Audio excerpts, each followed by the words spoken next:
আজ দুনিয়ায় মানুষ, পৃথিবীর সমস্ত মানুষ একত্রিত হয়ে চলাচল করে।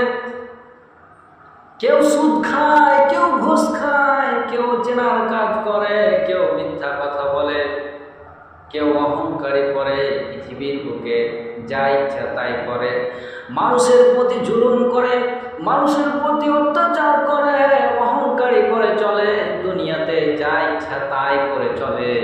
কিন্তু কিয়ামতের দিন, সেই দিন পার পাবে না।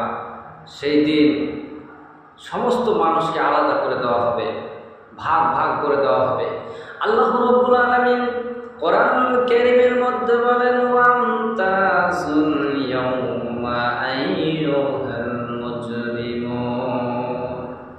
সেদিন কাফের, বেঈমান, মুশরিক, বদকার, বদমাইশ ওই সমস্ত মানুষদেরকে আলাদা করে দেওয়া হবে এবং প্রকৃত যারা মুমিন, যারা আল্লাহ ভীরু, যারা প্রকৃত পক্ষে আল্লাহকে খুশি করার উদ্দেশ্যে, জান্নাত পাওয়ার উদ্দেশ্যে জিন্দেগিটা অতিবাহিত করেছিল, দুনিয়াতে আল্লাহর ইবাদত করতে করতে জিন্দেগিটা অতিবাহিত করেছিল, ভালো কাজ, আল্লাহর গোলামি ইবাদত করতে করতে জিন্দেগিটা অতিবাহিত করেছিল, যারা প্রকৃত মুমিন, যারা প্রকৃত মুসলিম, ইমানদারদেরকে আল্লাহ তাআলা আলাদা করে দিবেন এবং কাফের, বেঈমান, মুশরিকদেরকে আলাদা করে দিবেন। সেই দিন কাফের, বেঈমান, মুশরিকদেরকে আলাদা করিয়ে দিয়ে